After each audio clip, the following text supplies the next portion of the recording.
Shalom ya Robun. Kami dari kelompok 10 ingin mempresentasikan materi tentang konsep dasar kerjasama perpustakaan dan jaringan informasi.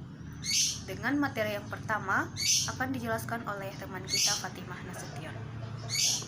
Baiklah, di sini saya akan menjelaskan tentang definisi kerjasama perpustakaan. Kerjasama berasal dari kata kerja, yang berarti aktivitas untuk melakukan sesuatu, dan sama yang berarti identik. Dengan demikian, dapat kita simpulkan bahwa kerjasama berarti melakukan aktivitas untuk menghasilkan sesuatu yang dilakukan dengan bantuan orang lain, dua orang atau lebih, dalam rangka mencapai tujuan yang sama. Selanjutnya, kerjasama perpustakaan. Kerjasama perpustakaan merupakan kegiatan dua atau lebih perpustakaan untuk mencapai satu tujuan yang sama dan saling menguntungkan satu perpustakaan dengan perpustakaan yang lainnya. Saya Nur Afni Lubis dari kelompok 10 ingin melanjuti dari isi makalah kami yang berjudul Alasan Perlunya Jaringan Kerjasama Perpustakaan dan Informasi. 1. Peningkatan jumlah buku yang diterbitkan. Ini mengakibatkan suatu perpustakaan semakin terbatas pada tingkat daya belinya. 2. Era sekarang ini terbitan tidak hanya dalam bentuk buku, melainkan bentuk media lain pun diterbitkan.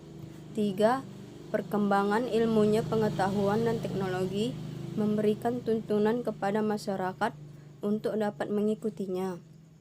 Dan 4. Dalam hal akses informasi, masyarakat kota tidaklah lagi mengakibatkan kesulitan, berarti karena hampir segala fasilitas yang mendukungnya ada. 5. Paradigma perpustakaan sebagai gudang buku sudah perlahan mulai terkikis sejalan dengan perkembangnya iptek. Dan terakhir, nomor 6, untuk memperoleh anggaran yang diperlukan untuk membangun suatu perpustakaan yang dapat menjembatani kebutuhan pemustaka. Materi yang selanjutnya adalah model kerjasama perpustakaan. Menurut Michael Sinclair dalam artikelnya yang berjudul A Typology of Library Cooperative, ia mengatakan ada 4 model dalam kerjasama. Yang pertama, bilateral exchange model, yaitu di mana dua perpustakaan saling terlibat pertukaran materi. Yang kedua, pooling model, yaitu lebih dari dua perpustakaan saling menyerahkan atau meminjam materi. Yang ketiga, D2 service model, yaitu dua atau lebih perpustakaan yang bekerja sama memanfaatkan fasilitas dari salah satu peserta untuk menghasilkan output bersama. Yang keempat, the service center model, yaitu sejumlah perpustakaan memakai layanan dari lembaga yang memfasilitasinya. Jaringan informasi. Jaringan adalah kelompok sistem atau rantai yang saling berhubungan atau terkait.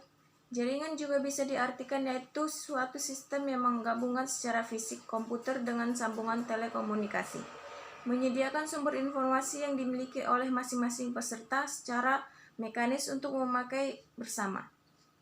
Jadi, jaringan informasi atau informasi network system ialah suatu sistem terpadu dari badan-badan yang bergerak dalam bidang pengelolaan informasi, seperti perpustakaan, pusat dokumentasi, pusat informasi, bank data, dan sejenisnya dengan tujuan menyediakan data dan informasi yang berkaitan, tanpa memperhatikan bentuk maupun asal informasi data untuk keperluan masyarakat. Komponen jaringan informasi. Untuk melaksanakan program jaringan informasi, maka perlu adanya beberapa perangkat atau komponen jaringan, antara lain 1. Organisasi. Untuk melaksanakan program, maka perlu dibentuk suatu struktur organisasi. Kedua, struktur atau konfigurasi jaringan antara lain A. Pola jaringan desentralisasi, B. Pola jaringan sentralisasi, C. Pola jaringan campuran. Yang ketiga, tenaga. Tenaga yang handal, penuh dedikasi, dan mempunyai visi jauh ke depan serta bekerja secara profesional. Yang keempat, koleksi. Tanpa koleksi yang memadai pada masing-masing perpustakaan, anggota jaringan tidak akan bisa melayani pemakai secara memuaskan.